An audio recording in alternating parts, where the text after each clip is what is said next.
Hello, darlings. Welcome to GloomWhispers, our dark corner of the internet, where shadows dance and whispers echo. I'm Gloomy, your host for all things eerie and mysterious.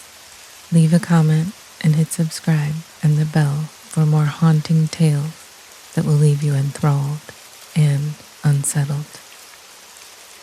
The echoes of a stranger's mind. Gavin Hill sat in the small sterile room, his heart pounding with a mix of excitement and anxiety.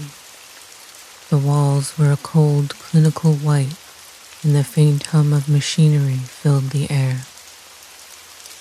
He fidgeted in the uncomfortable chair, his eyes flicking to the sleek chrome device on the table in front of him. The device was small, unassuming, yet it held the promise of something extraordinary, a new life, a new adventure, all within the confines of his mind.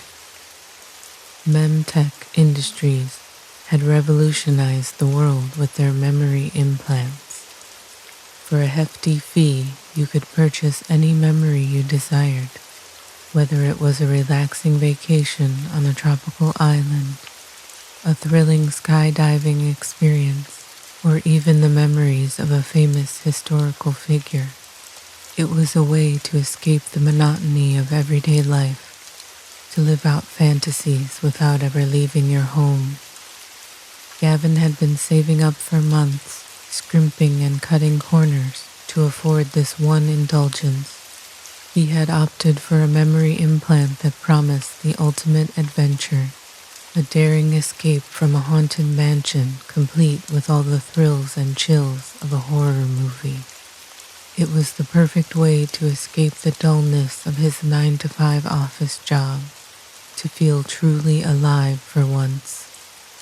He had heard stories, of course, about the rare cases where memory implants went wrong, where the lines between reality and implanted memories blurred. But those were just rumors, urban legends designed to scare people away from the technology. Memtech had strict safety protocols, and the risk was minimal.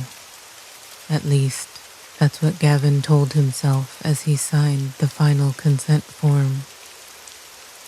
"Are you ready, Mr. Hill?" the technician asked, her voice calm and professional. She was a middle-aged woman with sharp features and cold, calculating eyes. She had seen hundreds of clients go through this process, and Gavin was just another face in the crowd. Gavin nodded, swallowing hard. "Yeah, I'm ready." The technician smiled, a thin, almost predatory smile, and activated the device. A low hum filled the room as the implant was prepared. Gavin felt a slight tingling sensation at the base of his skull, followed by a rush of warmth that spread through his body. He closed his eyes, letting the sensation wash over him, and within moments, he was plunged into darkness. When he opened his eyes again, he was standing in the grand foyer of a sprawling mansion. The air was thick with the scent of old wood and dust, and a chill crept down his spine. The memory implant had begun. The mansion was enormous, with high ceilings and walls adorned with faded portraits of long-dead aristocrats. The floor creaked beneath his feet as he took a tentative step forward, his heart racing with anticipation. He could hear the faint sound of wind howling through the corridors, the distant echo of footsteps that weren't his own. This was it, the adventure he had paid for, the thrill of the unknown, the excitement of danger lurking around every corner. Gavin grinned, feeling a rush of adrenaline as he ventured deeper into the mansion, his footsteps echoing through the empty halls. The memory was vivid, more real than anything he had ever experienced. Every detail was perfect, from the flickering candlelight that cast eerie shadows on the walls to the distant sound of a grandfather clock ticking away the seconds. He could almost feel the cold air on his skin, the dampness seeping into his bones. But as he explored the mansion, something began to feel off. The memory was supposed to be thrilling, yes, but there was an underlying sense of dread that gnawed at him, a feeling that something was terribly wrong. Gavin tried to push the feeling aside, reminding himself that it was just a memory, just a carefully crafted experience designed to give him a thrill. But as he ventured deeper into the mansion, the unease grew stronger, and he found himself glancing over his shoulder, expecting to see someone or something lurking in the shadows. He turned a corner and froze. At the end of the hallway, a figure stood, its back to him. It was a tall, gaunt man dressed in a long, dark coat, his head tilted slightly to the side, as if he were listening for something. Gavin's heart skipped a beat, a cold sweat breaking out on his forehead. This wasn't part of the memory. He was sure of it. The figure wasn't supposed to be there. "Hello?" Gavin called out, his voice shaky. The figure didn't respond, didn't move. It just stood there, unnervingly still. Gavin took a hesitant step forward, his instincts screaming at him to turn and run. But something compelled him to keep going. He had to know who or what this figure was. As he approached, the figure slowly turned to face him. Gavin's blood ran cold. The man's face was gaunt, his skin pale and stretched tightly over his skull. His eyes were hollow, empty, and yet they seemed to bore into Gavin's soul. A twisted smile played on his lips, revealing yellowed teeth. Gavin stumbled back, his heart racing. This wasn't right. This wasn't the adventure he had paid for. The man before him was wrong. He didn't belong here. But before Gavin could react, the man lunged at him, his hands outstretched, fingers like claws. Gavin tried to scream, tried to move, but he was rooted to the spot, paralyzed with fear. The man's cold hands closed around his throat, and the world went dark. Gavin awoke with a start, gasping for breath. He was back in the sterile room, the bright overhead lights stinging his eyes. The technician stood by the table, her expression unreadable. "Are you all right, Mr. Hill?" she asked, her voice devoid of concern. Gavin blinked, trying to shake off the lingering sense of dread. His throat felt tight, as if the man's hands had really been around his neck, but that was impossible. It had just been a memory, a carefully constructed illusion. I think something went wrong," Gavin said, his voice hoarse. "There was this man." The technician raised an eyebrow, her expression unchanged. It's not uncommon for clients to experience intense emotions during the implant. The memory is designed to be as immersive as possible. Perhaps you were simply overwhelmed. Gavin shook his head, his mind still reeling. No, it wasn't like that. He wasn't supposed to be there. It was like he was real. The technician's smile was thin and unconvincing. "The mind can play tricks on you, Mr. Hill. I assure you, the memory implant is perfectly safe. You've simply had a strong reaction to it." But Gavin wasn't convinced. The experience had been too vivid, too real, and there was something else, something that nagged at the back of his mind, a lingering sense of familiarity, as if he had seen the man before, but he couldn't quite place where. He left the clinic feeling uneasy, his mind buzzing with unanswered questions. The world outside seemed too bright, too loud, as if reality itself had shifted in some subtle, imperceptible way. He tried to shake off the feeling, to convince himself that it had just been a bad memory, nothing more. But the man's face haunted him. Days passed, and Gavin found himself growing more and more paranoid. The memory of the man in the mansion played over and over in his mind, each time more vivid, more terrifying. He couldn't focus at work, couldn't sleep at night. The man's hollow eyes and twisted smile were burned into his mind, an image he couldn't escape. And then the dreams started. Every night, Gavin found himself back in the mansion, wandering through its dark, empty halls. The man was always there, lurking in the shadows, watching him with those hollow eyes. Each time the man would get closer, his presence more menacing, more real, and each time Gavin would wake up in a cold sweat, his heart pounding in his chest.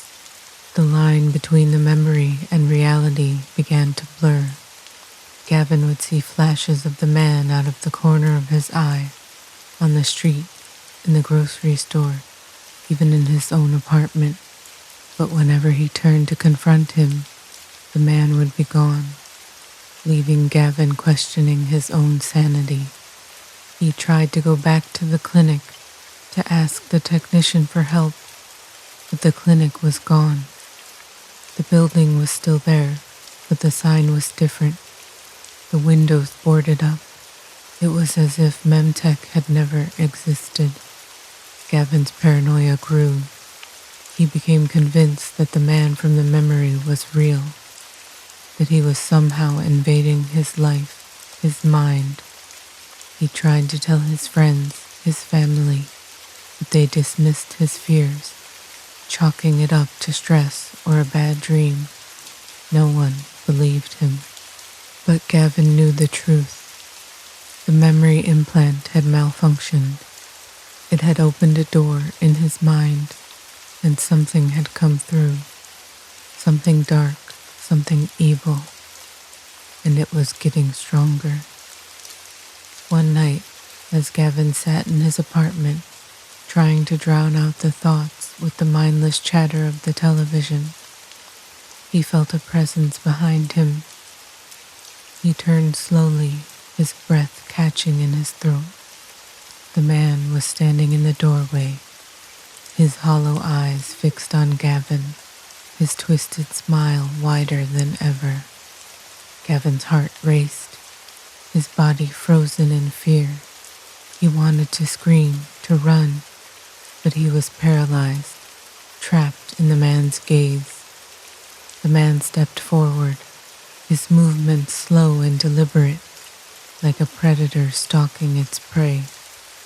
Gavin could feel the air grow colder, the darkness in the room thickening, suffocating him. The man reached out, his cold hand brushing against Gavin's cheek. The touch sent a jolt of terror through Gavin's body, and suddenly he was back in the mansion, standing in the grand foyer. The man's hand still on his face, but this time something was different. Gavin could feel the man's thoughts, his emotions, his memories flooding into his mind. It was like a dam had burst, and all the horrors the man had experienced were pouring into Gavin, overwhelming him. He saw flashes of blood, of screams, of bodies lying broken and lifeless on the floor. He felt the man's twisted pleasure, his sick satisfaction at the pain and suffering he had caused. And worst of all, he felt the man's hunger, the insatiable, unrelenting hunger for more. Gavin's mind was a storm of fear and confusion, the man's memories mixing with his own, twisting them, corrupting them. He could no longer tell where his thoughts ended and the man's began. The line between them was gone, erased by the flood of memories. And then Gavin realized the truth, the horrifying truth that had been creeping up on him ever since the implant. The man wasn't just a memory. He was real. He had been real.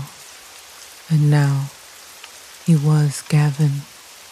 The man had been a serial killer, a monster who had terrorized the town for years before he was finally caught and executed. But his memories, his essence, had been preserved, locked away in the implant Gavin had purchased.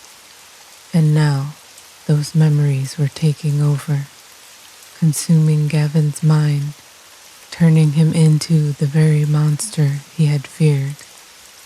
Gavin tried to fight it, tried to hold on to his own identity, but it was too late. The man's memories were too strong, too overwhelming. They were erasing him, replacing him with the killer, the monster.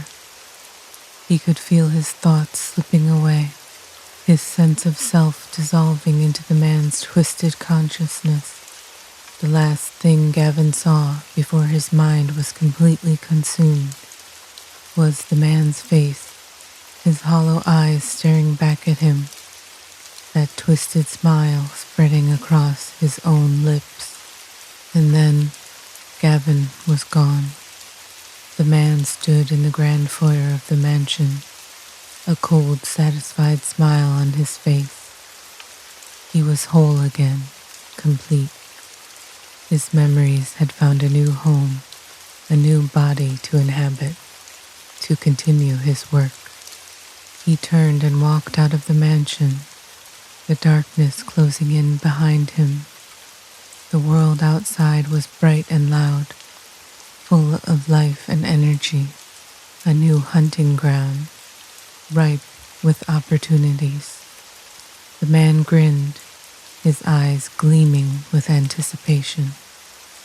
The hunt was on.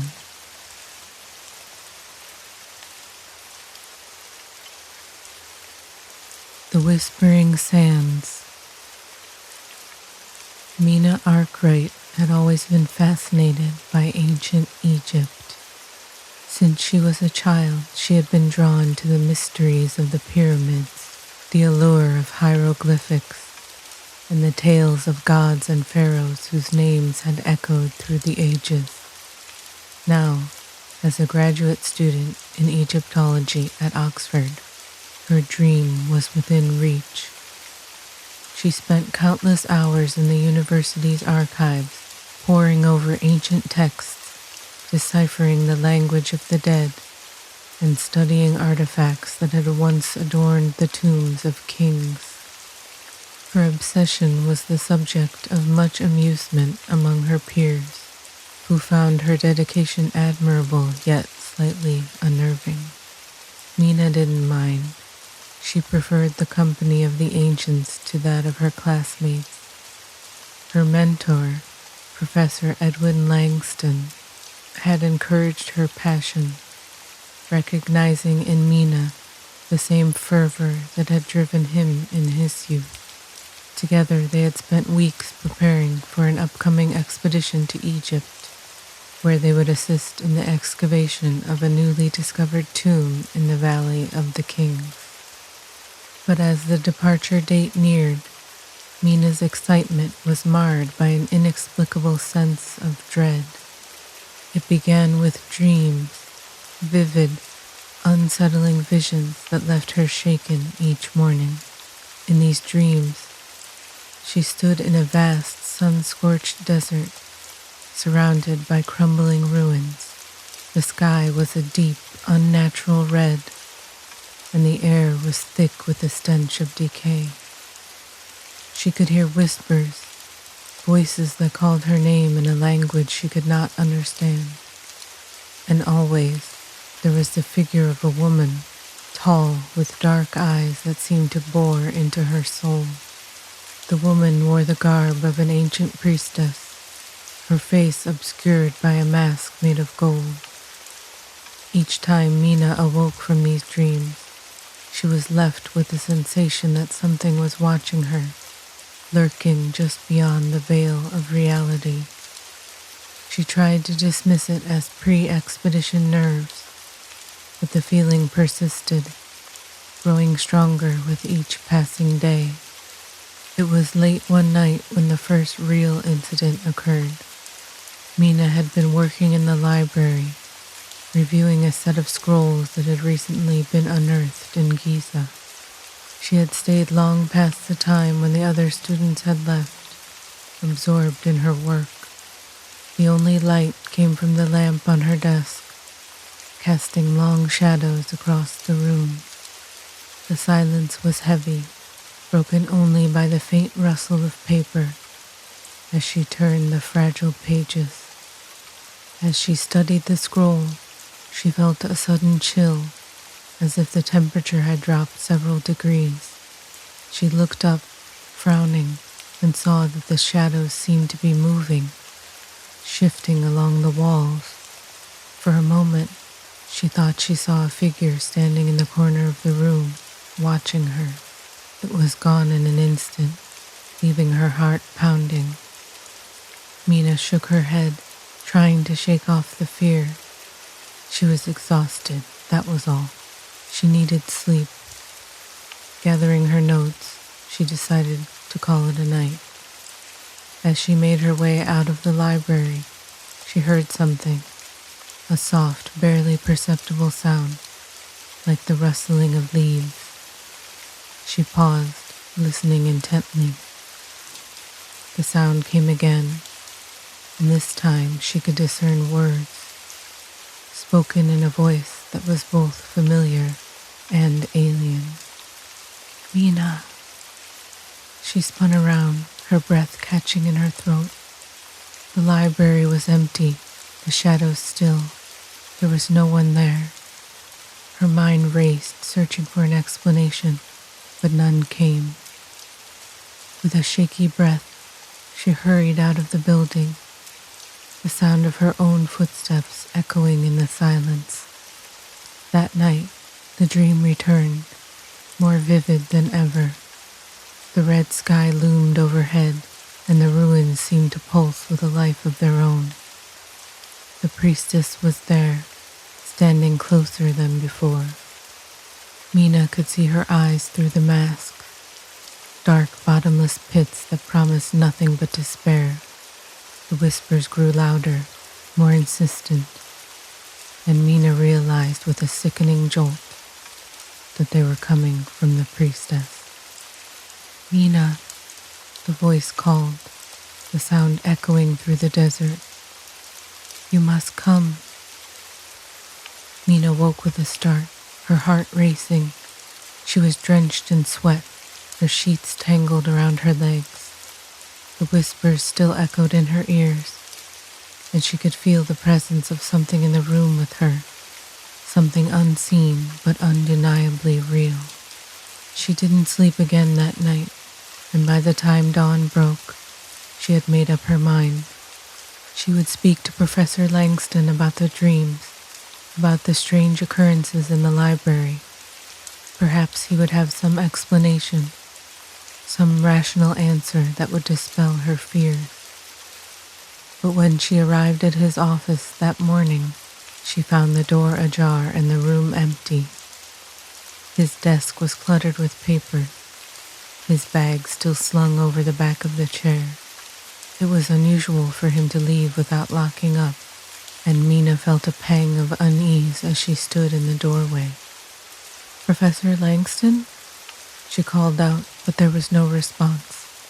She entered the room, her eyes scanning the disarray.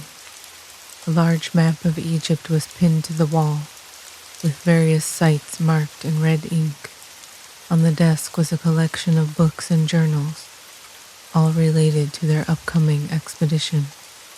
But something else caught her eye, a small weathered journal that looked out of place among the modern volumes. Mina picked it up, her fingers brushing over the cracked leather cover. It was old, much older than anything else in the room. She opened it carefully, the pages yellowed with age, and began to read. The journal belonged to someone named Dr. Robert Carlyle, an archaeologist who had conducted an expedition in Egypt in the late 19th century. As she skimmed the entries, she realized that Dr. Carlyle had been investigating a series of mysterious deaths in a remote village near the Valley of the Kings. The locals spoke of a curse, a malevolent spirit that had been awakened when a tomb was disturbed.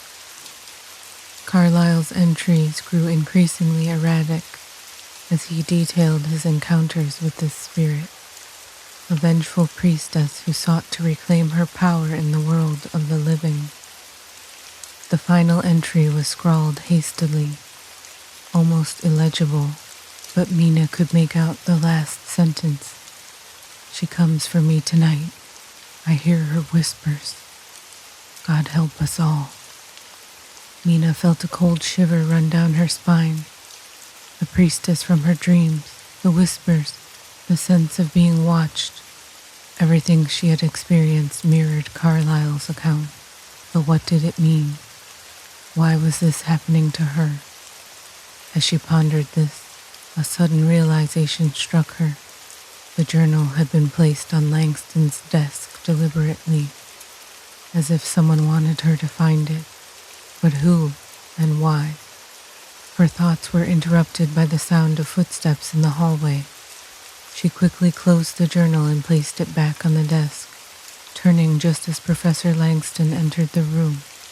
"Mina," he said, surprised to see her. "What are you doing here so early?" I needed to talk to you," she stammered, still rattled by what she had read.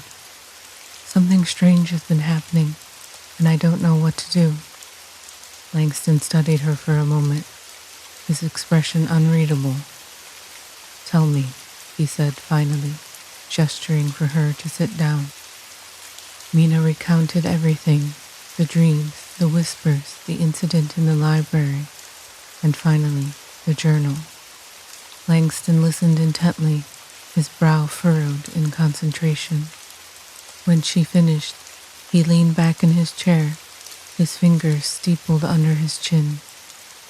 "Mina, what you've described is troubling, to say the least. I've heard of similar occurrences, people haunted by the spirits of those long dead. But the connection to Dr. Carlyle's journal is particularly concerning." "You knew about the journal?" she asked, her voice tinged with disbelief. Langston hesitated before answering. "Yes, I found it in the archives a few months ago. I hadn't intended for you to see it, not until I understood more about its contents. But it seems fate had other plans." "Why didn't you tell me?" Mina demanded, her fear giving way to anger. "I've been having these dreams for weeks, and you knew there was something sinister behind them." "Mina, calm down," Langston said, his tone soothing. "I didn't want to alarm you unnecessarily, but now that you've seen the journal, we need to proceed with caution." "Caution?" Mina repeated, incredulous. "You mean we shouldn't go on the expedition?" Langston shook his head. "On the contrary, we must go. I believe the answers you seek can only be found in Egypt. If the priestess from your dreams is the same entity that haunted Dr. Carlyle, then it's possible her spirit is still bound to the place where she was buried." Mina felt a chill at his words. The thought of facing the priestess in the flesh, or whatever form she took, filled her with dread. There was also a part of her that was driven by curiosity, by the need to understand what was happening to her. "Are you sure?" this is the right course of action?" she asked, her voice trembling. Langston nodded. "If we don't confront this, it could consume you. We'll take every precaution, but we must go." And so, despite her misgivings, Mina agreed to continue with the expedition. The days leading up to their departure were a blur of preparation, but the sense of dread never left her. The dreams continued, growing more intense with each passing night. The priestess's whispers were now a constant presence in her mind, even when she was awake. The flight to Cairo was long and exhausting, but Mina barely noticed.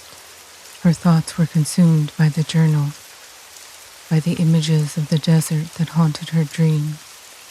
Langston remained by her side, offering reassurance, but she could see the worry in his eyes. When they finally arrived in Egypt, Mina felt a strange mixture of fear and anticipation. The air was hot and dry, the sun blazing overhead as they made their way to the excavation site. The Valley of the Kings stretched out before them, a vast expanse of sand and rock, dotted with remnants of tombs that had been buried for millennia. The excavation team greeted them warmly, but Mina could sense an undercurrent of tension. The workers spoke in hushed tones, their eyes darting nervously toward the horizon. When she asked Langston about it, he brushed off her concerns, insisting that it was nothing more than superstition. As they approached the entrance to the tomb they had come to explore, Mina couldn't shake the feeling that they were being watched. The opening was narrow, barely wide enough for a person to squeeze through, and the air inside was stale and suffocating. They descended into the darkness, their flashlights casting eerie shadows on the walls.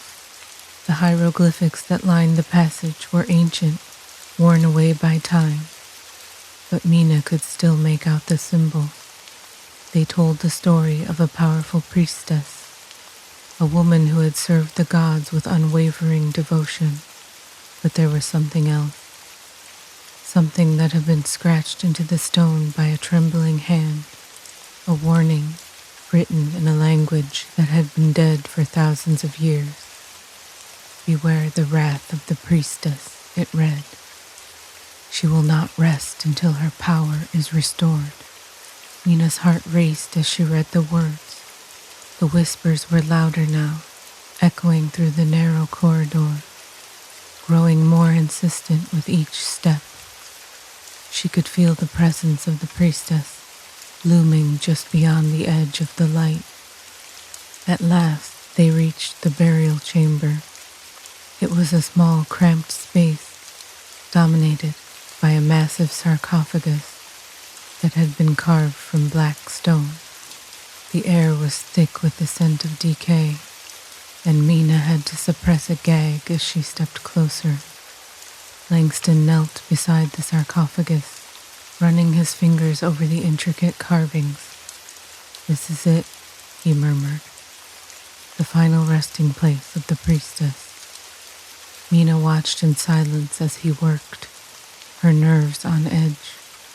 The whispers were now a deafening roar, filling her mind with images of death and destruction.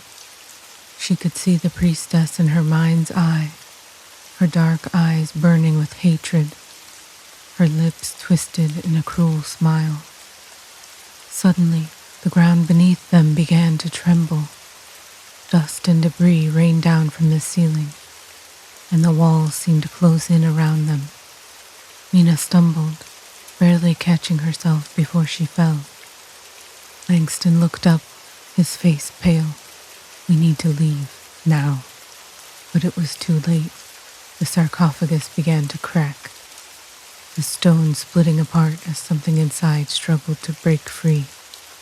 Mina felt a surge of terror as she realized what was happening. The priestess was waking, her spirit returning to the world of the living. The air grew thick with a malevolent energy, and the whispers reached a fever pitch, Mina could feel the presence of the priestess all around her, pressing in on her from all sides. And then, with a deafening crash, the sarcophagus shattered. A figure emerged from the rubble, a woman, tall and imposing, her face obscured by a golden mask. Her eyes glowed with an unnatural light, and her hands were tipped with long, razor-sharp nails. Mina tried to scream, but no sound came out. The priestess turned toward her, her gaze locking onto Mina's with a hunger that sent a jolt of fear through her body. The priestess whispered, her voice soft and seductive. "You have come to me, at last." Mina tried to back away, but her legs refused to move. The priestess reached out, her fingers brushing against Mina's cheek. The touch was cold, like ice, and Mina felt her strength draining away. "You will be the vessel through which I shall live again," the priestess continued, her voice echoing in Mina's mind. "Your blood will give me life. Your soul will be mine." Mina could feel herself slipping away, her vision blurring as the priestess's power consumed her. But just as she was about to succumb, she heard a voice that cut through the darkness like a knife. "Mina, fight her!" It was Langston. His voice was distant, but it gave her the strength she needed to resist. With a supreme effort, she pushed the priestess away, breaking free from her grasp. The priestess screamed in fury, her eyes blazing with rage. But before she could strike again, Langston stepped forward, holding out an amulet that glowed with a faint blue light. "By the power of the gods," he intoned, "I command you to return to the underworld." The priestess recoiled, hissing in pain as the light from the amulet intensified. The air crackled with energy, and Mina could feel the priestess's power weakening. "You cannot defeat me," the priestess snarled, her voice filled with venom. "I will return, and when I do, you will all suffer." With a final ear-piercing scream, the priestess dissolved into a cloud of smoke, her form dissipating into the air. The chamber fell silent, the oppressive atmosphere lifting as the last traces of her presence vanished. Mina collapsed to the ground, gasping for breath. Langston was beside her in an instant, his face etched with concern. "Are you all right?" he asked, his voice shaky. Mina nodded, still too stunned to speak. The whispers were gone, and the suffocating presence of the priestess had faded, but the memory of her cold touch lingered. "Let's get out of here," Langston said, helping her to her feet. They made their way back through the dark, winding passages, the air now thick with the dust of the crumbling tomb. The expedition team, who had heard the commotion, met them at the entrance, their faces pale with fear. "What happened?" one of the workers asked, his voice trembling. Langston shook his head. "It's over," he said simply. "The tomb is cursed. We need to seal it off and leave." No one argued. They packed up their equipment in silence, the weight of what had occurred hanging heavy in the air. As they left the Valley of the Kings, Mina cast one last glance back at the entrance to the tomb. The memory of the priestess's dark eyes burned in her mind, a reminder of the horrors she had narrowly escaped. In the days that followed, Mina struggled to come to terms with what had happened. The dreams had stopped, but the fear lingered, a constant shadow in the back of her mind. She avoided the archives, unable to face the ancient texts that had once brought her so much joy. Langston remained supportive, but Mina could see the guilt in his eyes. He blamed himself for what had happened, for pushing her to go on the expedition despite the warnings. As time passed, Mina tried to move on, but the experience had left a mark on her that would never fully heal. She had come face to face with a darkness that few could comprehend, a force that defied reason and logic. And though the priestess was gone, Mina knew that the memory of her would haunt her for the rest of her days. But Mina had been marked by the encounter. Unbeknownst to her, a small, barely perceptible shadow had begun to grow in the corner of her mind, a remnant of the priestess's power that had latched onto her during their confrontation. At first, it was nothing more than a faint whisper, a fleeting thought that she could easily ignore. But as the weeks turned into months, the whisper grew louder, more insistent, until it became a constant presence in her mind. Mina, the voice called, echoing in the depths of her consciousness. You cannot escape me. The darkness that had taken root in her mind began to spread, clouding her thoughts, twisting her dreams. Mina fought against it, but the priestess's influence was too strong. Slowly, inexorably, she felt herself being drawn back into the nightmare that she had thought was over, and as the whispers grew louder, more demanding, Mina realized with dawning horror that the priestess had not been defeated after all. She had simply found a new vessel, a new way to return to the world of the living. Mina's last thought before the darkness consumed her was that she should have listened to the warning. The priestess would not rest until her power was restored. And now Mina was the one paying the eternal price.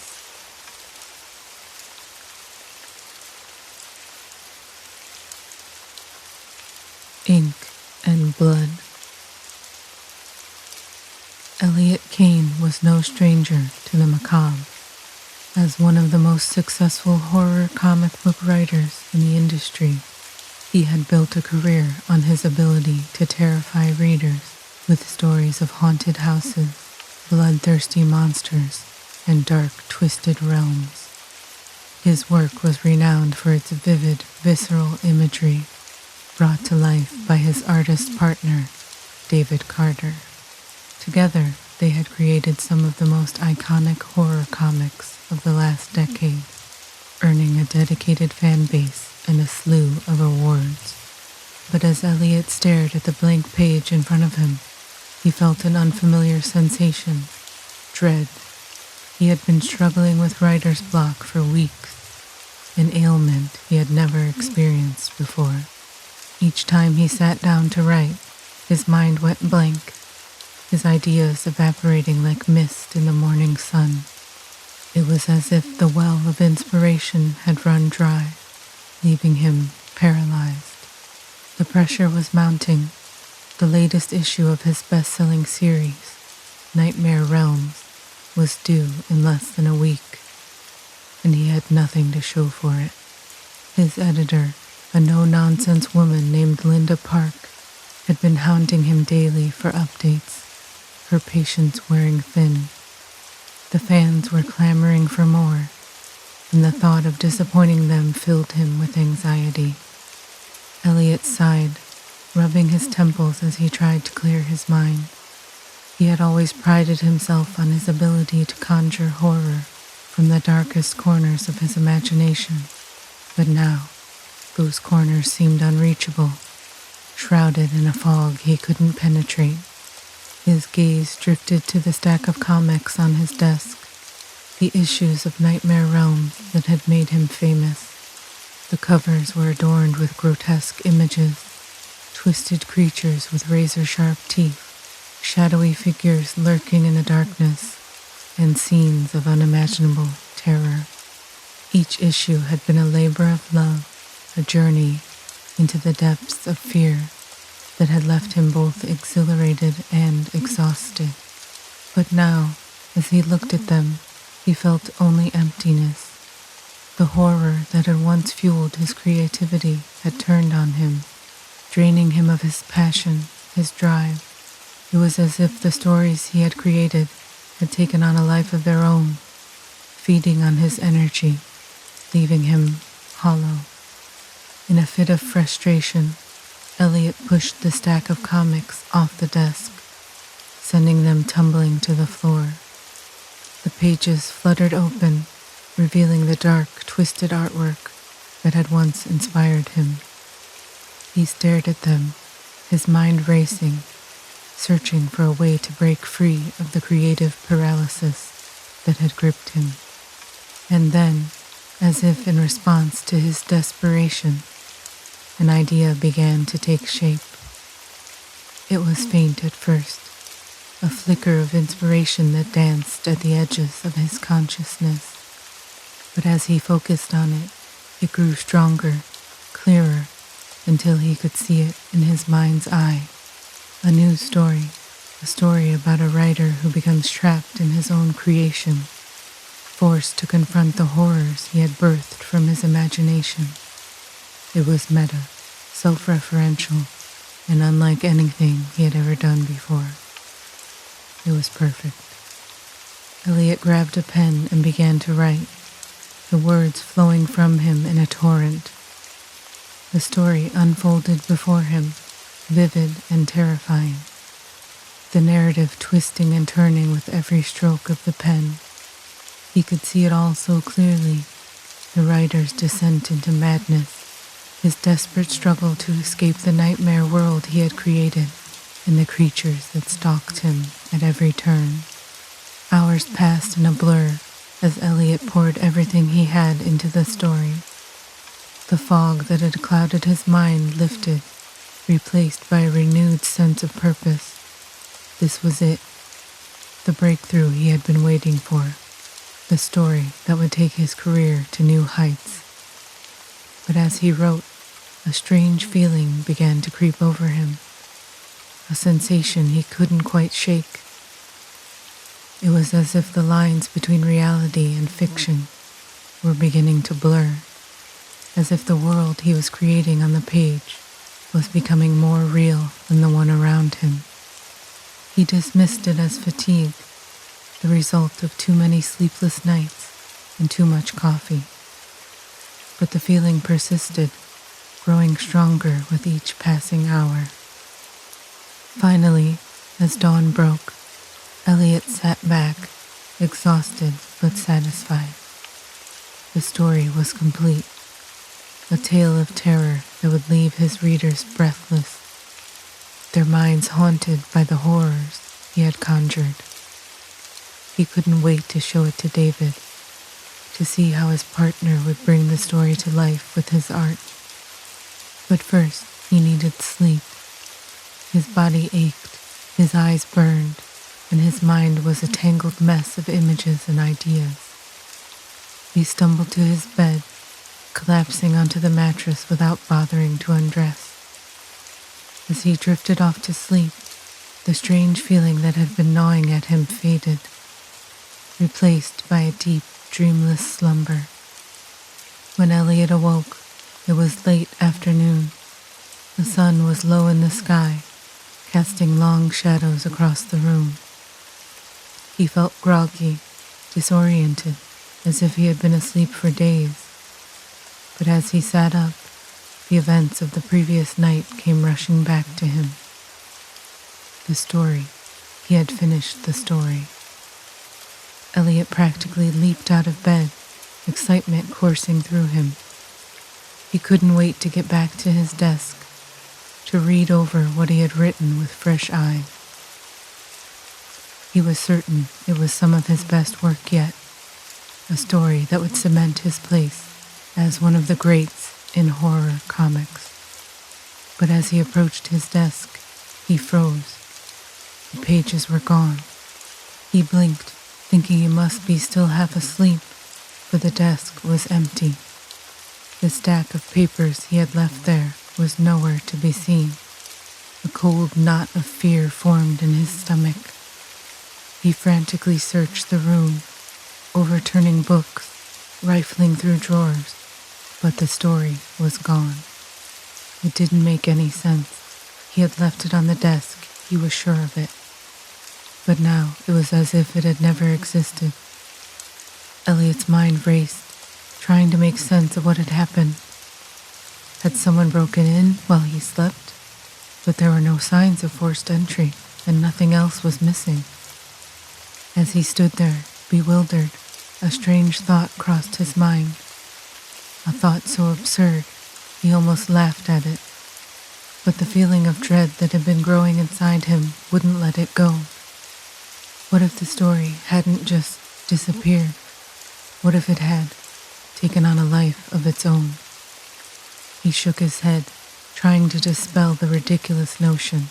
It was just a story, words on a page. It couldn't simply vanish into thin air.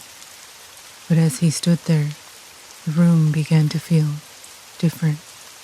The air was thick, oppressive, and the shadows seemed to stretch out, growing longer, darker. The once familiar space felt alien, as if it had shifted while he wasn't looking. Elliot's heart began to pound as he realized that something was very wrong.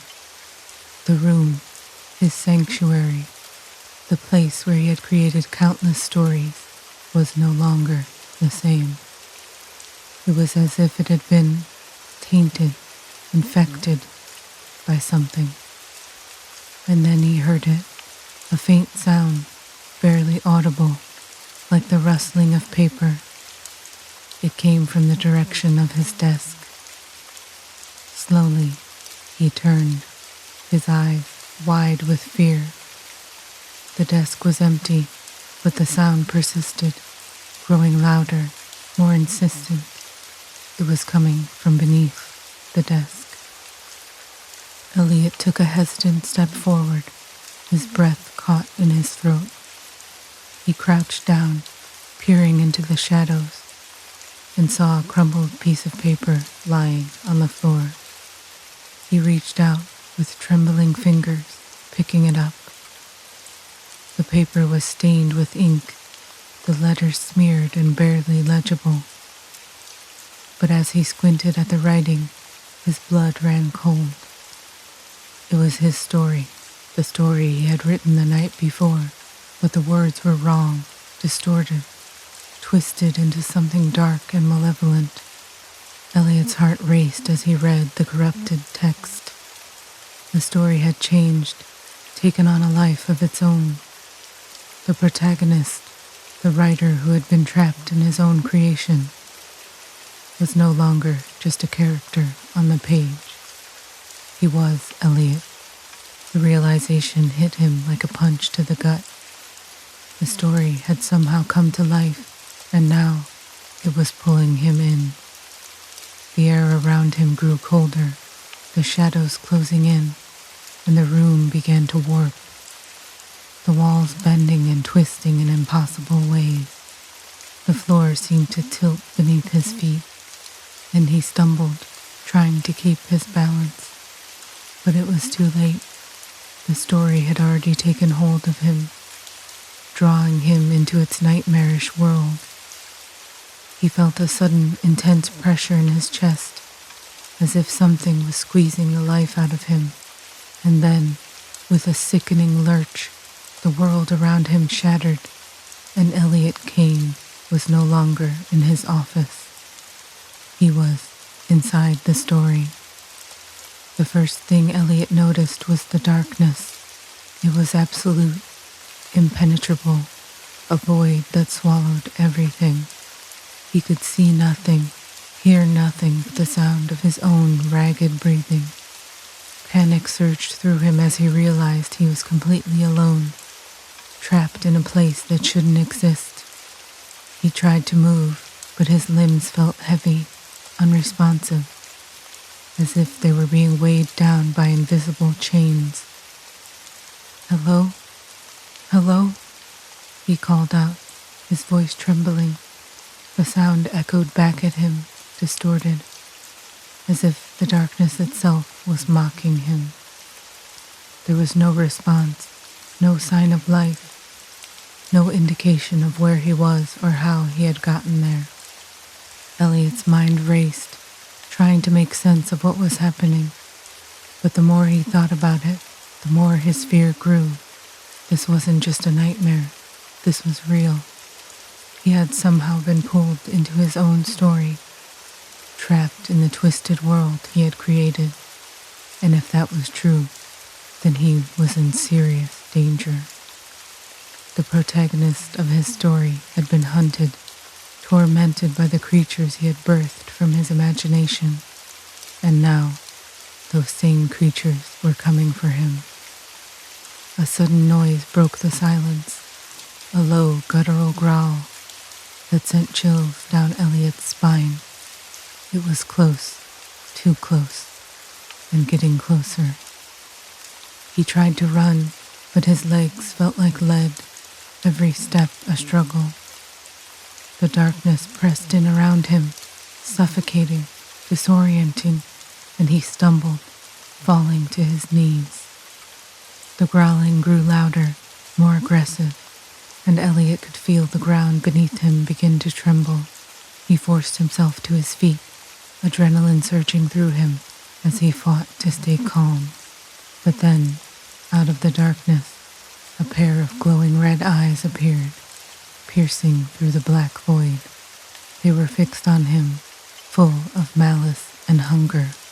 Elliot's breath caught in his throat as he realized what he was seeing. One of the creatures from his story, brought to life by his own hand. It was a hulking beast, its massive frame covered in matted fur, its claws gleaming in the dim light. Its mouth was full of jagged teeth, dripping with saliva as it stared him down. For a moment, Elliot was frozen in place, paralyzed by fear. But then the creature let out a deafening roar and lunged at him. Elliot turned and ran, his heart pounding in his chest. He could hear the creature's heavy footsteps behind him, the sound of its claws scraping against the ground as it gave chase. The darkness seemed to stretch on forever, a never-ending maze of shadows and fear. Elliot's lungs burned, his legs ached, but he kept running, driven by sheer terror. He could feel the creature closing in, its hot breath on the back of his neck. He knew he couldn't outrun it, that it was only a matter of time before it caught up to him. But then, just as he thought all hope was lost, he saw a faint light in the distance, a small glimmer of hope in the overwhelming darkness. Desperation fueled his movements, pushing him forward, closer to the light. The creature roared in frustration, its claws swiping at him as he sprinted toward the light with everything he had. Finally, he reached it, diving into the brightness just as the creature's claws grazed his back. There was a blinding flash, and then nothing. Elliot blinked, disoriented, as his surroundings came into focus. He was no longer in the dark, twisted world of his story.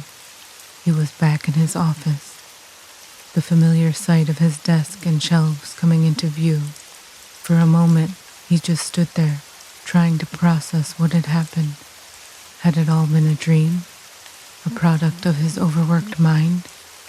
It felt too real, too vivid to be a simple nightmare. But then he noticed something, a dark, searing pain in his back. He reached around, feeling the fabric of his shirt, and his fingers came away wet with blood. He wasn't imagining it. The creature's claws had torn through his shirt, leaving 3 deep gashes in his flesh. The pain was sharp, almost unbearable, but it was nothing compared to the fear that gripped him. He had escaped the story, but the nightmare wasn't over. The boundaries between reality and fiction had been breached, and now the horrors he had created were bleeding into the real world. Elliot's mind raced as he tried to figure out what to do. He couldn't go to the hospital. The wounds would be impossible to explain, and there was no telling how much worse things would get if he didn't stop whatever was happening. His eyes fell on the stack of blank paper on his desk, and an idea began to form. It was a long shot, but it was the only option he had. He grabbed a pen and started writing, his hand trembling as he scrawled the words onto the page. The story needed an ending, a way to close the breach, to seal the nightmare world back where it belonged. The words flowed from him, driven by sheer desperation. He wrote of a hero who had the power to banish the darkness, to destroy the creatures that had escaped from the story, and restore the balance between worlds. The story took shape quickly, his fear fueling his creativity.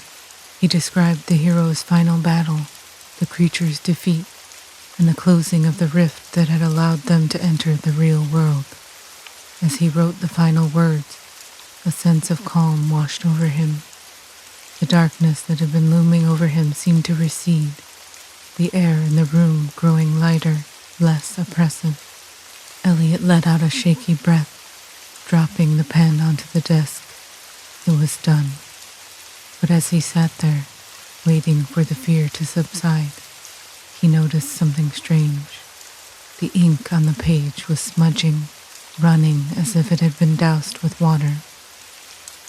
He watched in horror as the words he had written began to blur, the ink spreading across the paper in dark, twisted patterns. The story was unraveling, breaking apart before his eyes. "No," Elliot whispered, his voice filled with panic. He reached out to grab the paper, but it crumbled to dust in his hands, disintegrating into nothing. The air around him grew cold, the shadows in the room lengthening, growing darker. The breach hadn't been sealed. The story wasn't over. And then he heard it again, the growl, low and menacing, coming from the darkness behind him. Elliot turned slowly, his heart hammering in his chest. The creature was back, its red eyes glowing with hunger, its claws gleaming in the dim light. But this time, it wasn't alone. More creatures emerged from the shadows, their twisted forms filling the room, surrounding him. Each one was more grotesque than the last, their bodies a nightmarish amalgamation of teeth, claws, and twisted flesh. Elliot backed away, his mind racing as he searched for a way out. But there was nowhere to go, nowhere to run. The creatures advanced on him, their eyes filled with a malevolent intelligence, as if they knew exactly what he had done. He had created them, given them life, and now they were here to claim their due. Elliot's breath came in ragged gasps as he realized the truth. The story had consumed him. He was no longer the writer, the master of his own creation. He was just another character, another victim in a tale of horror that would never end. The creatures closed in, their claws reaching for him, their mouths opening wide, revealing rows of sharp, blood-stained teeth. They descended on him, tearing him apart piece by piece. He let out anguished cries. This was it. This was the end. Elliot Kane jolted awake, gasping for breath, his body drenched in cold sweat. His heart pounded in his chest, and for a moment he was certain he had just been torn apart by the monstrous creatures from his story. But as he blinked, the darkness receded, replaced by the soft, warm light of his desk lamp. He was back in his office, slumped over his desk, his head resting on his outstretched arms. The familiar smell of ink and paper filled his nostrils, grounding him in reality. His hands trembled as he slowly pushed himself upright, his eyes scanning the room. The creatures were gone. The shadows no longer seemed menacing, and the air felt lighter. It had all been a dream, a vivid, horrifying dream. Elliot let out a shaky breath, trying to calm his racing heart. He wiped the sweat from his brow, his fingers brushing against something sticky. He pulled his hand away and stared at it in horror. His fingers were stained with dark ink, smeared across his skin like fresh blood. He looked down at his desk, and his breath caught in his throat. The storyboard he had left blank was now filled with sketches and notes, scenes of terror, twisted creatures, and the final gruesome encounter that had left him dead at their claws. Each panel was drawn in excruciating detail, the art as dark and visceral as anything David had ever created. But this wasn't David's work. The lines were rough, erratic, as if drawn in a frenzy. Elliot recognized the handwriting in the notes. It was his own.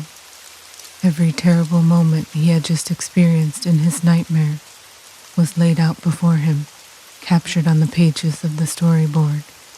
From the moment he had begun writing the story to the final bloody scene of his demise, it was all there, as if his mind had poured it out onto the paper while he slept. Elliot's hands shook as he flipped through the pages, his eyes widening with every new panel. It was all too real. The fear, the pain, the suffocating darkness. It was as if the dream had been a warning, a glimpse into a nightmare world that had somehow bled into his own. He reached the last page, the one depicting his death, and stared at it in disbelief. The creature's red eyes glared up at him from the page, filled with malevolent intelligence, as if it was watching him, waiting for him to make a move.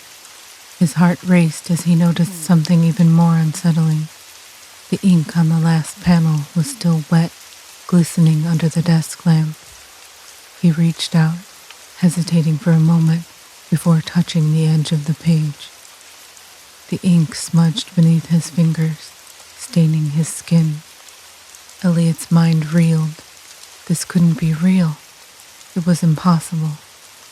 But the evidence was right in front of him, undeniable. Somehow, the line between his nightmare and reality had blurred, leaving him trapped in a world where his darkest fears had come to life. Suddenly, the shadows in the room seemed to shift, darkening at the edges. A familiar low growl rumbled through the air, vibrating the walls of the office. Elliot froze, his eyes darting around the room, searching for the source of the sound. But there was nothing, just the empty room, the soft glow of the lamp, and the twisted images on the storyboard. He tried to convince himself that this was just his imagination, a lingering effect of the nightmare. But the growling grew louder, more insistent. The sound filled the room, echoing off the walls, and Elliot could feel the presence of something just beyond his line of sight, something waiting in the shadows. His hands shook as he grabbed the storyboard, his eyes locked on the final panel. The creature's eyes seemed to bore into him, as if daring him to make a move to finish the story. Elliot's breath came in short, ragged gasps as he realized what he had to do. The story wasn't over. Not yet. There was one final panel left to draw. One last scene that could seal the nightmare away. With trembling hands, he grabbed a pen and pressed it to the page. His mind racing as he tried to think of an ending that would free him from this waking nightmare. But as he began to draw, the ink refused to flow, the pen scratching uselessly against the paper. The growling grew louder, the shadows closing in around him, and Elliot felt a cold sweat break out across his skin. The creature was getting closer, its presence pressing down on him, suffocating him with its malice. He could feel its breath on the back of his neck, its claws poised to strike. Desperate, Elliot scribbled furiously on the page, his mind racing as he tried to finish the story, to trap the creature back in the pages where it belonged. but the ink wouldn't take, the pen skittering uselessly across the paper. The growling reached a deafening pitch, and Elliot felt something cold and sharp brush against his skin, just as he scrawled the last line, completing the story. In one final desperate stroke, the room went silent, the air suddenly still. Elliot stared down at the page, his breath catching in his throat. The final panel was complete. A drawing of the creature, its red eyes burning with anger, trapped behind a wall of ink. The pen fell from his hand, clattering to the floor, and Elliot slumped back in his chair, his body trembling with relief. The nightmare was over. He had finished the story, sealed the creature away. But as he stared at the final panel, a chill ran down his spine. The ink was still wet, the edges of the drawing smudged and blurry. And then, slowly, the red eyes began to fade, disappearing into the darkness of the page. Elliot's heart pounded in his chest as he realized the truth. The story was never meant to end. It would continue, a cycle of fear and terror, drawing him back in, over and over again. And as the shadows in the room began to shift once more, Elliot knew that he would never truly escape. The nightmare had become his reality, and the creature, his dark creation, would always be waiting just beyond the edge of the page, ready to drag him back into the horror he had unleashed.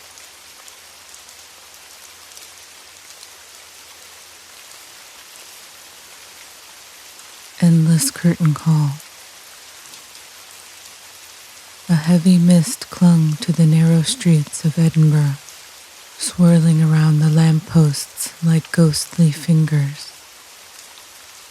The ancient city was alive with history, its cobblestone paths whispering tales of centuries gone by.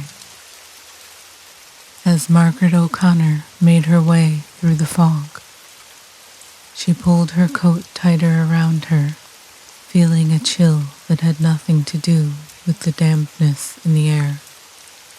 There was something in the atmosphere tonight, something almost tangible that made her uneasy.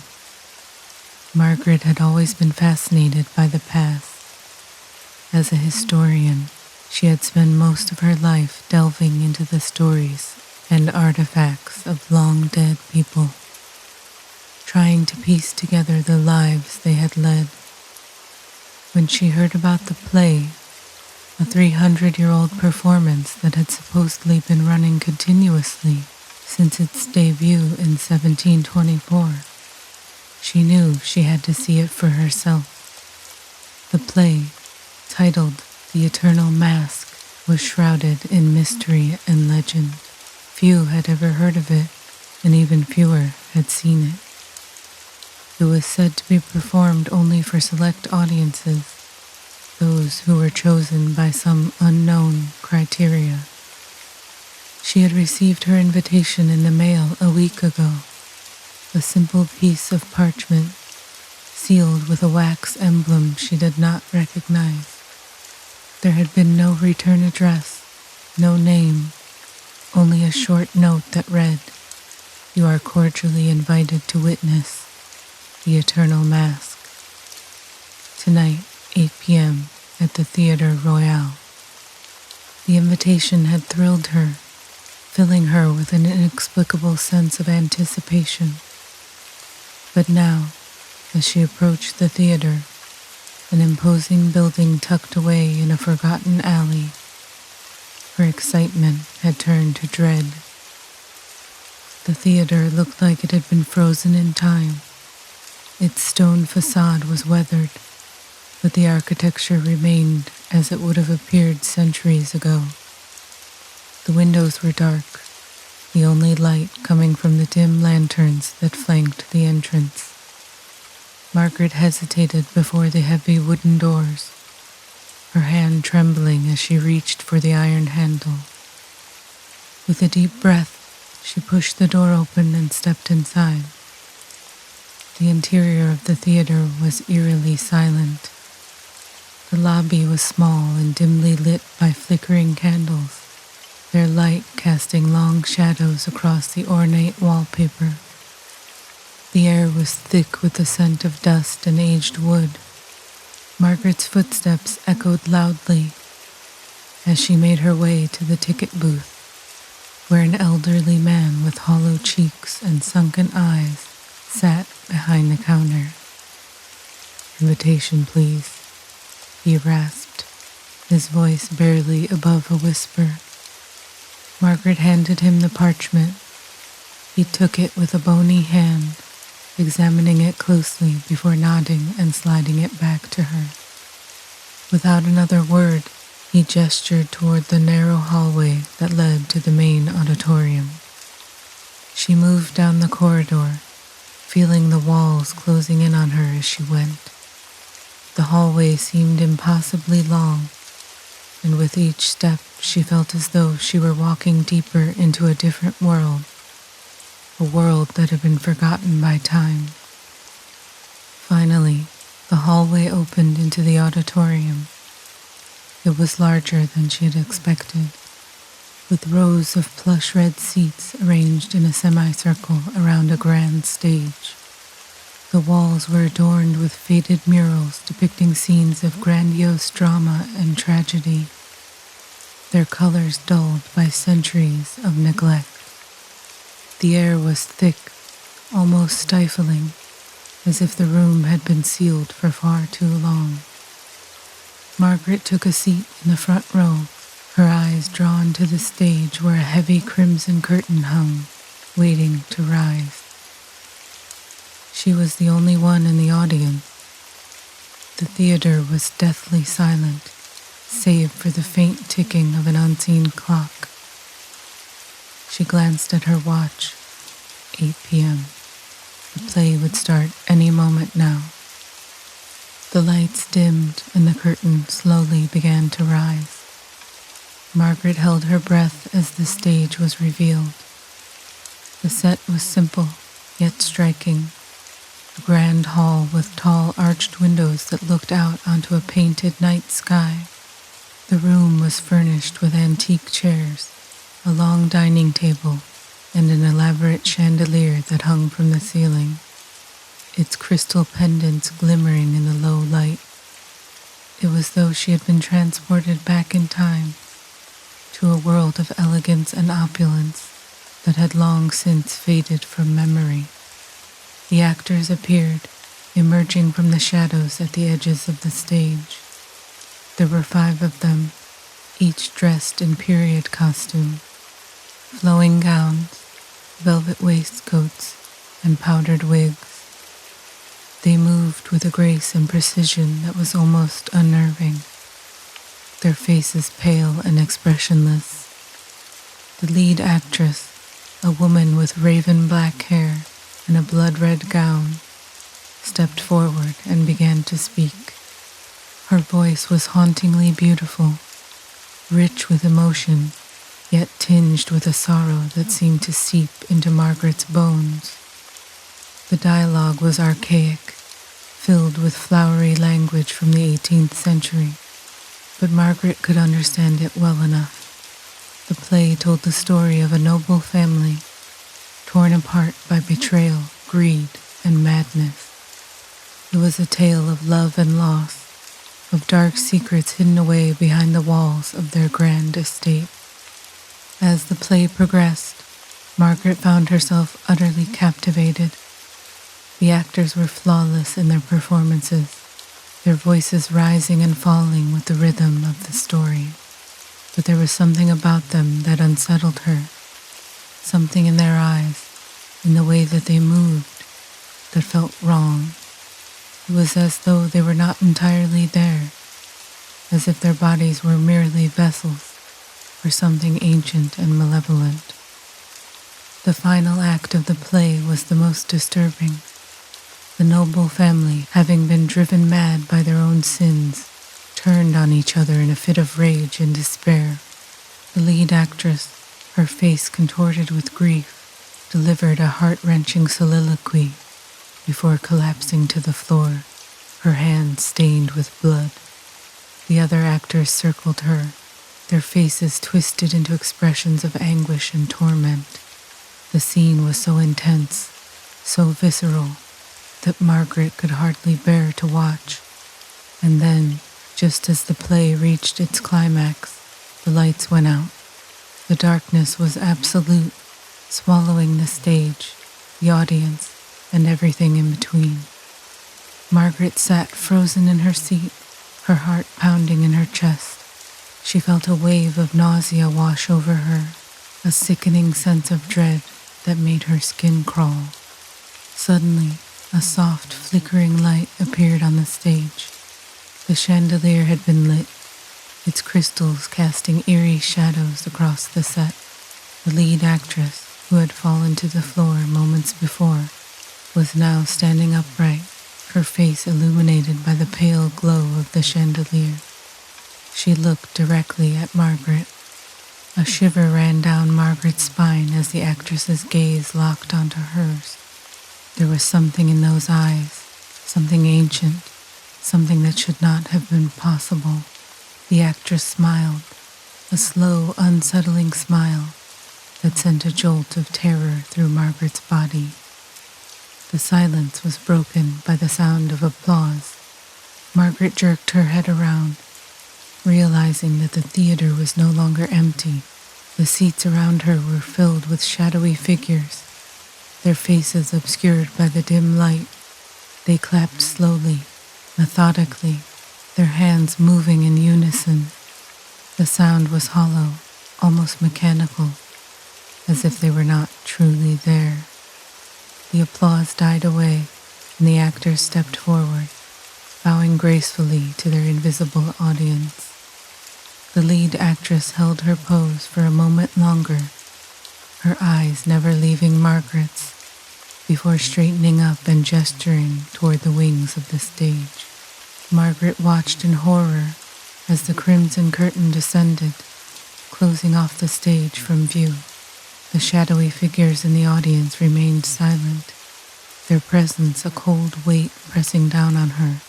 She felt a cold sweat break out on her forehead, her mind racing with fear and confusion. What had she just witnessed? Who were these people? Before she could make sense of it, the theater was plunged into darkness once more. Margaret's breath caught in her throat as she felt a presence behind her. The hairs on the back of her neck stood on end, and she dared not move. The room was deathly silent, save for the faint sound of breathing that was not her own. A cold hand touched her shoulder. Margaret gasped, her body jolting with fear as she turned to face the source of the touch. Standing behind her was the lead actress, her pale face inches from Margaret's own. The woman's eyes were dark, empty voids that seemed to swallow the light around them. "Won't you join us?" the actress whispered, her voice soft and seductive, yet dripping with malice. Margaret tried to pull away, but the woman's grip tightened on her shoulder, her fingers digging into Margaret's flesh like icy claws. She felt the woman's breath on her neck, cold and stale, as though it had been exhaled from the depths of a tomb. "We've been waiting for you, Margaret," the actress continued, her lips curling into that same unsettling smile. "You belong with us now." Margaret's heart raced as she struggled to comprehend what was happening. How did this woman know her name? What was this nightmare she had stumbled into? "Let go of me," Margaret cried, wrenching herself free from the actress's grip and stumbling back toward the aisle. The actress didn't pursue her. Instead, she simply watched, her eyes following Margaret's every move as she backed away. The other actors had appeared from the shadows, flanking their leader like ghostly sentinels. They, too, were watching her, their expressions unreadable.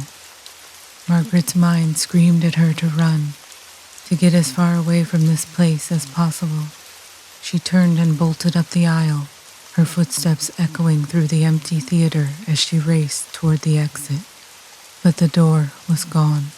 She stopped short, her breath catching in her throat as she stared at the blank wall where the door had been. There was no way out.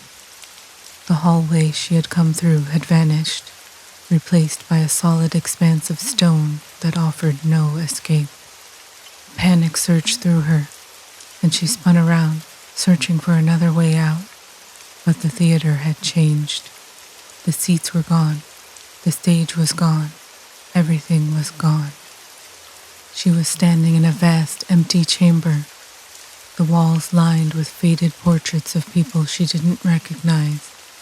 Their eyes seemed to follow her as she moved, their expressions cold and lifeless. A low hum filled the air, growing louder and more insistent until it was a deafening roar. Margaret clapped her hands over her ears, her head spinning with the overwhelming noise. She could feel something approaching, something dark and malevolent, closing in on her from all sides. And then, as suddenly as it had begun, the noise stopped. Margaret lowered her hands, her body trembling with fear. The room was still, the air thick with a palpable sense of dread. She felt as though she were being watched, as though 1,000 unseen eyes were fixed upon her, waiting for her to make a move. A soft, echoing voice broke the silence. "You cannot leave." Margaret froze, her blood running cold as the voice reverberated through the chamber. It was the lead actress, but her voice was different now, distorted, as though it were coming from somewhere far away, somewhere that was not of this world. "You are one of us now," the voice continued, its tone both seductive and sinister. "You belong to the play, Margaret, and the play belongs to you." Margaret shook her head, her mind rejecting the words even as her body was gripped by an overwhelming sense of resignation. "No," she whispered, her voice barely audible. "This isn't real. It can't be real." But the voice persisted, its tone growing darker, more insistent. "It is real, Margaret, more real than anything you have ever known. You have been chosen. The play must continue, and you will play your part." As the voice spoke, Margaret felt a strange sensation creeping over her, a numbness that spread from her toes to the tips of her fingers. Her limbs felt heavy, her movements sluggish, as though she were sinking into a deep, inescapable sleep. She tried to fight it, to shake off the feeling, but it was no use. It was as if her body was no longer her own. A figure appeared before her, stepping out of the shadows. It was the lead actress, her face as pale and expressionless as before. She reached out a hand, and Margaret found herself reaching back, unable to stop herself. Their fingers touched, and a jolt of cold electricity shot through Margaret's body. The actress smiled, a smile that was both kind and cruel, filled with a terrible knowledge that Margaret could not comprehend. "You will understand in time," the actress said softly. "The play is eternal, and so are we. We are bound to it, as you are now bound. The stage is our prison and our salvation. We cannot escape it, nor would we want to, for the play is all there is." Margaret wanted to scream, to run, to fight against the horrible truth that was dawning on her. But she could do none of these things. She was paralyzed, trapped in a body that was no longer her own, in a world that was closing in around her. The actress took Margaret's hand and led her toward the center of the chamber. As they moved, the walls shifted and changed, forming a new stage, a new set. The portraits vanished, replaced by towering columns and dark looming arches. The air was thick with the scent of old wood and burning candles. Margaret found herself standing in the center of the stage, surrounded by the other actors. They formed a circle around her, their faces blank and lifeless. The actress stood beside her, her hand still gripping Margaret's tightly. The lights dimmed and a curtain of darkness descended over them, and then the play began again. Margaret could feel the words forming in her mind, ancient and unfamiliar, yet somehow she knew them. She could feel her body moving, her lips speaking the lines that were not her own. She was part of the performance now, bound to it as the others were. The play would continue, and so would she, for as long as time itself. As the first act unfolded, Margaret's mind was filled with the horror of her new reality. She was trapped in this endless cycle, a prisoner of the play that had claimed her. The faces of the audience blurred into shadow, their applause a hollow echo in the dark theater. But as the play went on, Margaret felt her fear begin to fade, replaced by something else, a sense of purpose, of belonging. She was part of something greater, something eternal. The play was her life now, and she was its star. The curtain would rise and fall, the acts would unfold, and Margaret would play her part over and over again, forever.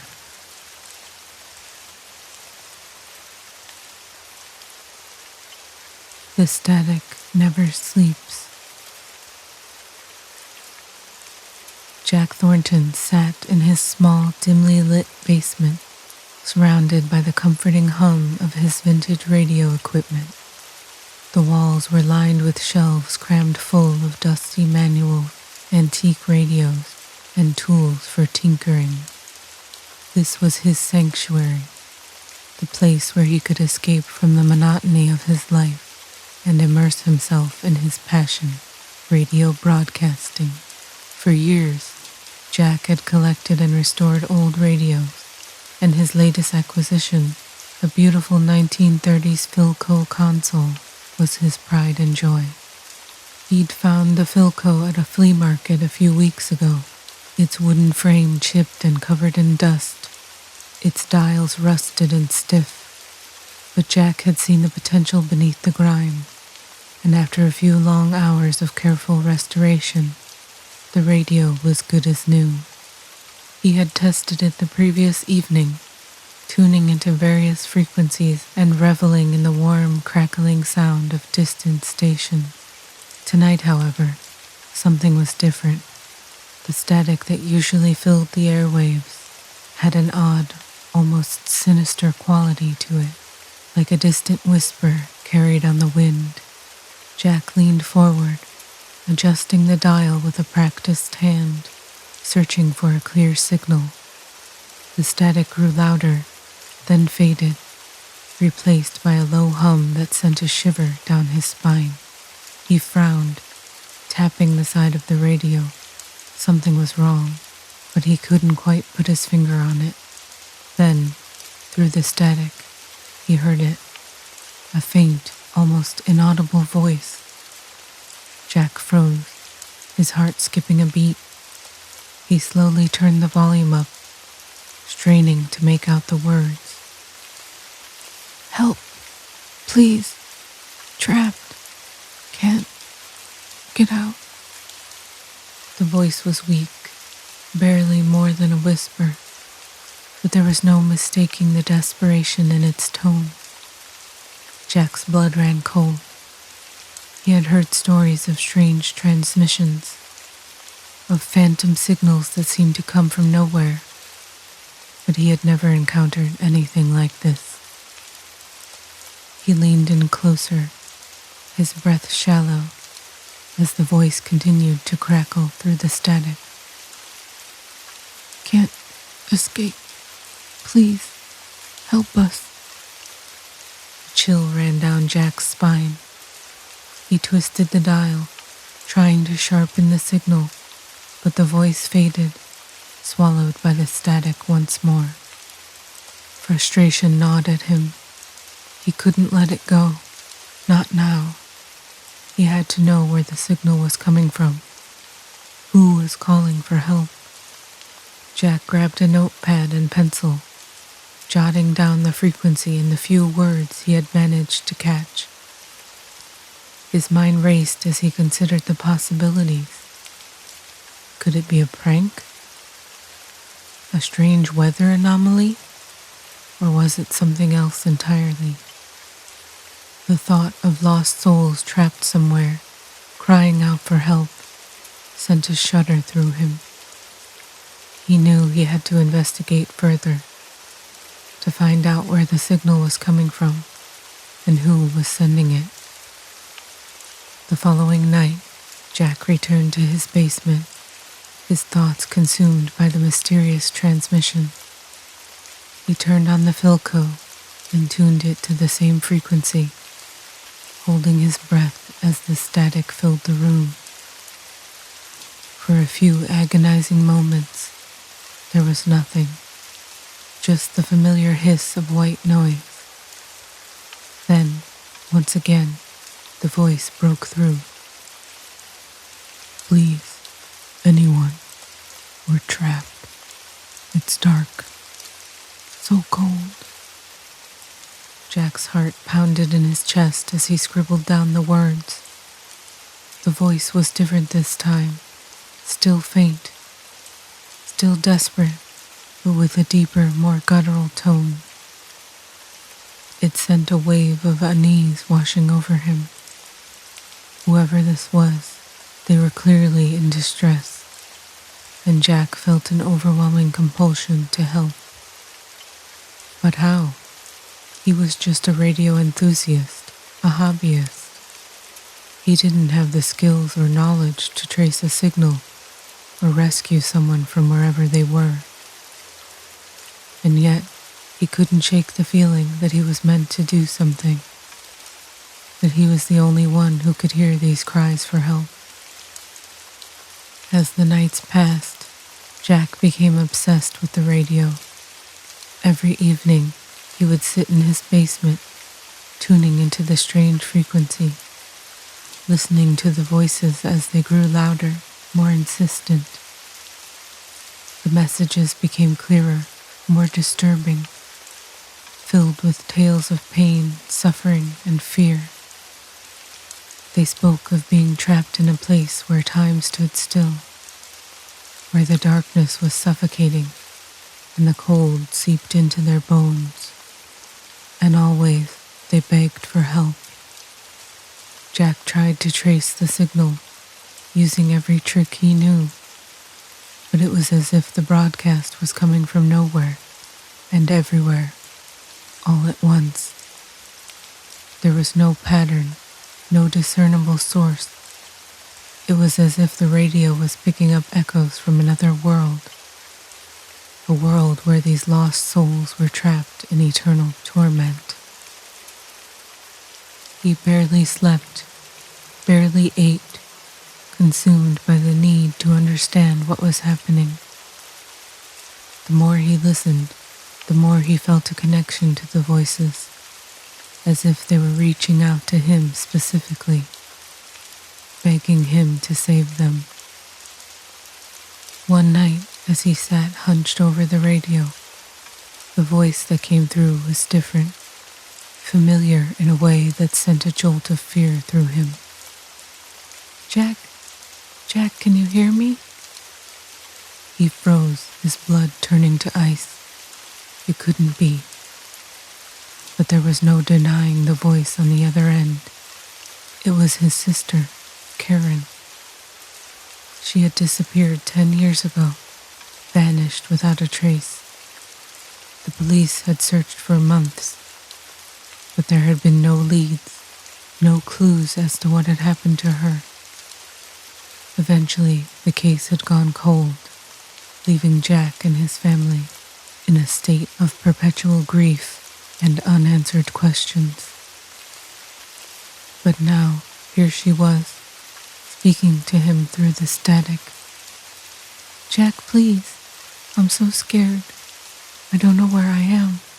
It's so dark, so cold." Tears welled up in Jack's eyes as he gripped the edge of the table, his knuckles white. This couldn't be real. It had to be a nightmare, a cruel trick of the mind. But the voice, the tone, the way she spoke his name, it was Karen. He was certain of it. "Karen," he whispered, his voice shaking. "Karen, it's me. I'm here. I'm going to find you, I promise." The static crackled, and her voice came through again, filled with terror. "They're coming, Jack. They're coming for me. I can't get out. Please, please, you have to help me before it's too late." Jack's heart raced as he listened to her desperate pleas. He had to do something, anything, to save her. But what could he do? How could he reach her when he didn't even know where she was? In a frenzy, he began researching everything he could about paranormal broadcasts, strange frequencies, and mysterious disappearances. He scoured the internet, combing through forums and obscure websites for any information that might help him understand what was happening. It was on one of these late-night searches that he stumbled upon an old article about a series of mysterious disturbances in his town, dating back over the last decade. The details were vague, but the names were familiar. People he had known, people who had vanished without a trace, just like Karen. As he read through the list, a horrifying realization dawned on him. Every single person who had disappeared had been mentioned in the radio broadcasts. They were all trapped in the same place, wherever that was, crying out for help. And somehow, his radio was the only connection they had to the outside world. Jack's hands trembled as he pieced it together. The radio wasn't just picking up random signals. It was a portal, a bridge between this world and the one where the missing were trapped. But how could that be possible?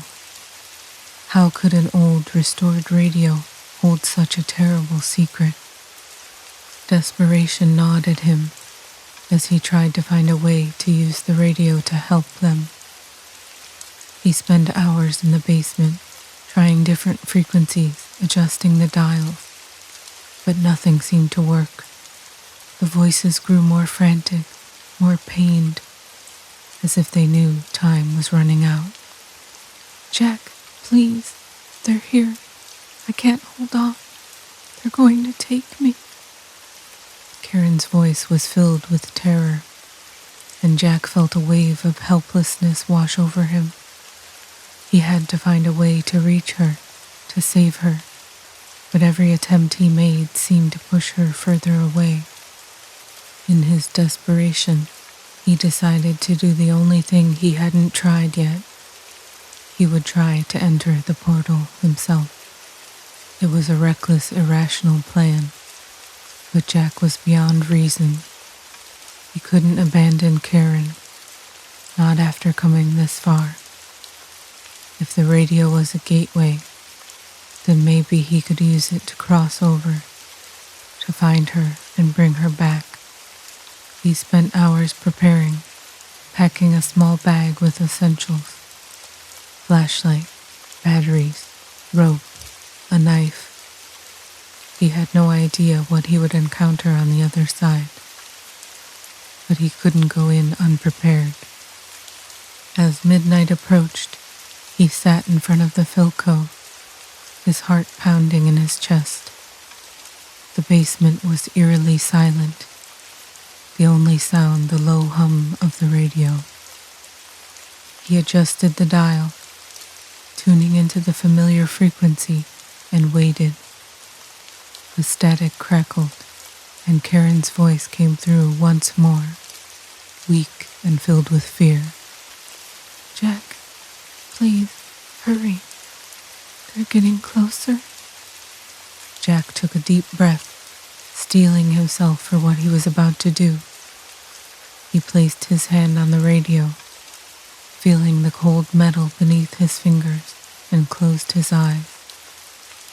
"Karen, I'm coming," he whispered, and with that, he turned the dial one last time.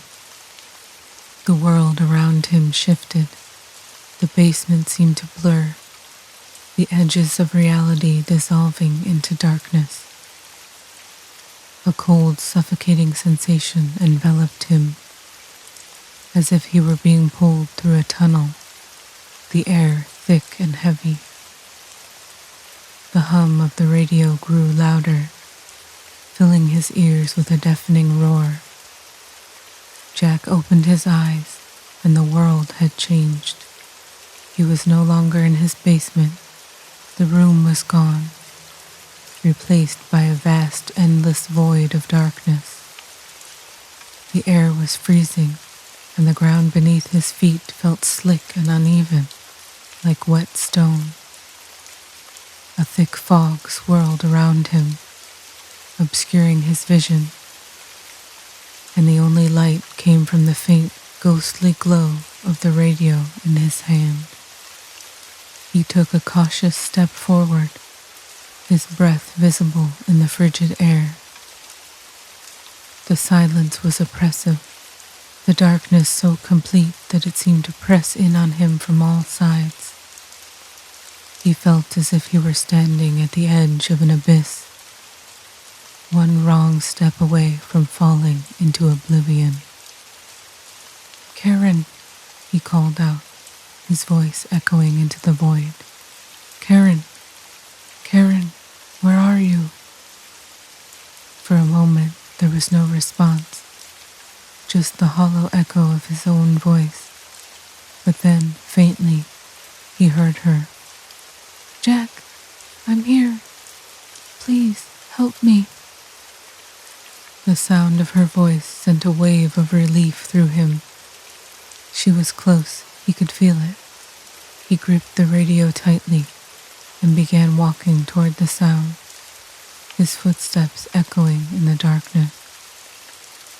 As he moved forward, the fog began to thin, revealing the twisted landscape around him. The ground was uneven, cracked and broken, with jagged rocks jutting up from the earth like teeth. The air was thick with the stench of decay, and the silence was broken only by the distant, mournful cries of the lost souls trapped in this place. Jack's heart raced as he navigated the treacherous terrain, the cold biting at his skin. He had no idea where he was going, only that he had to find Karen before it was too late. "Jack, please, I'm so scared." Her voice was closer now, just ahead.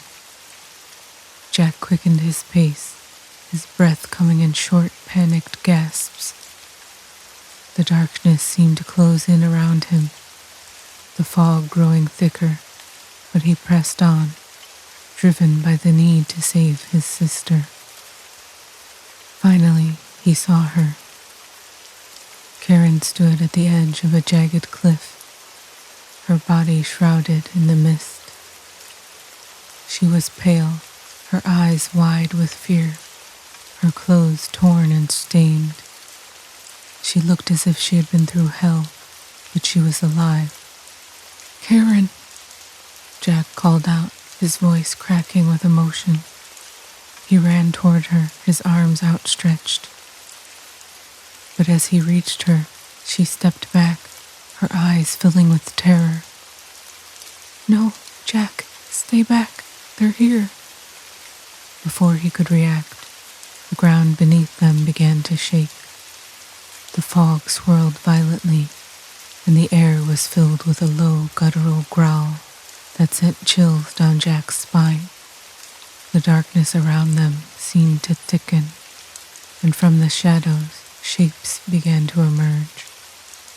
They were hideous, twisted creatures, their bodies contorted and deformed, their eyes glowing with a malevolent light.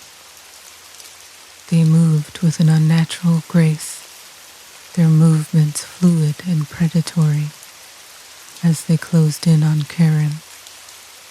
Jack's heart pounded in his chest as he watched in horror. These were the creatures that had taken her, that had trapped her in this nightmare world, and now they were coming for him too. Jack, run! Karen screamed, but Jack couldn't leave her, not again. He grabbed her hand and pulled her close, trying to shield her from the approaching creatures. But there were too many of them, their grotesque forms closing in from all sides, cutting off any chance of escape. The radio in Jack's hand began to crackle, the static growing louder, more chaotic, as if the very fabric of reality was unraveling around them. The creatures hissed and snarled, their eyes fixed on the radio, drawn to its strange power. In a moment of desperate clarity, Jack realized what he had to do. He pushed Karen behind him, holding the radio out in front of him like a shield. The creatures recoiled, their snarls turning into shrieks of pain as the radio emitted a high-pitched whine, the static intensifying. Karen, get back, Jack shouted, his voice barely audible over the noise. He twisted the dial on the radio, tuning into the frequency that had brought him here. The world around them began to distort, the ground shaking violently as the creatures screeched in agony. The radio was glowing now, its light blinding, and the air was filled with the deafening roar of static. Jack, no! Karen cried, but it was too late. With one final twist of the dial, Jack activated the radio's power, sending out a pulse of energy that rippled through the dark dimension like a shockwave. The creatures howled in pain, their bodies disintegrating into ash as the force of the blast tore through them. The ground beneath them gave way, the cliff crumbling into the void, and Jack felt himself falling, the radio slipping from his grasp as he tumbled into the darkness. The last thing he saw was Karen's face, her eyes filled with terror as she reached out for him, her voice a distant echo in the endless void. And then there was nothing. Jack awoke with a gasp, his body drenched in sweat, his heart pounding in his chest. He was back in his basement, slumped over his desk, the dim light of the lamp casting long shadows across the room. He blinked, disoriented, his mind struggling to process what had just happened. Had it all been a dream? A nightmare born from his obsession with the radio? But as he sat up, his eyes fell on the Philco console, its dial still glowing faintly in the darkness. The radio was silent now, the static gone, but there was something different about it, something that sent a chill down Jack's spine. The dials were no longer set to the frequency he had been using. Instead, they were tuned to a different station, one he had never seen before, and there, etched into the wood of the console, were the words, "Help us." Jack stared at the message, his hands trembling. The voices, the creatures, the other dimension, it had all been real. And now, he was the one trapped, his mind forever bound to the cursed radio that had claimed so many lives before him. The basement seemed to close in around him, the shadows growing darker, more menacing. The radio began to hum, a low, sinister sound that filled the room with dread. And Jack knew, with a sinking feeling of terror, that the static would never sleep. Thank you for joining me on this eerie adventure. Please subscribe, hit the like button, and click the bell icon to be notified whenever I upload a new scary tale. Check out my other videos and follow me on social media for even more soft-spoken content. See you soon for another enthralling and unsettling tale. Stay spooky, darlings.